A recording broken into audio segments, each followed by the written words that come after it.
একদিন এক যুবক রাসূলুল্লাহ সাল্লাল্লাহু আলাইহি ওয়াসাল্লাম এর কাছে এসে বলল, হে আল্লাহর রাসূল, আমি অনেক ধনী হতে চাই। এমন সম্পদ চাই যা কখনো শেষ হবে না।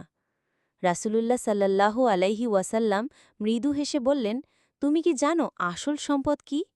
যুবক অবাক হয়ে বলল, হে আল্লাহর নবী, আমি তো ভেবেছিলাম সোনা রূপা আর জমি বাড়ি। তখন নবী সাল্লাল্লাহু আলাইহি ওয়াসাল্লাম বললেন, আসল সম্পদ হল অন্তরের তৃপ্তি, কনাআত। যে মানুষ অন্তরে তৃপ্ত থাকে সেই প্রকৃত ধনী। সহি বুখারী ও মুসলিম। এরপর নবী সাল্লাল্লাহু আলাইহি ওয়াসাল্লাম একটি গল্প শোনালেন। এক ব্যক্তি ছিল, আল্লাহ তাকে প্রচুর ধন সম্পদ দিয়েছিলেন। সে ভাবল, এই সম্পদ আমার বুদ্ধি ও পরিশ্রমের ফল। সে আল্লাহকে ভুলে গেল, গরিবদের সাহায্য করা বাদ দিল, জাকাতও দিল না। একদিন সে গর্ব করে তার বাগানে গেল, কিন্তু সেখানে কিছুই নেই, সব শুকিয়ে গেছে। সে আকাশের দিকে তাকিয়ে কাঁদতে লাগল, হায়, আমি যদি আমার সম্পদের মধ্যে আল্লাহকে স্মরণ করতাম। সূরা আল কাহফ ৩২-৪৪।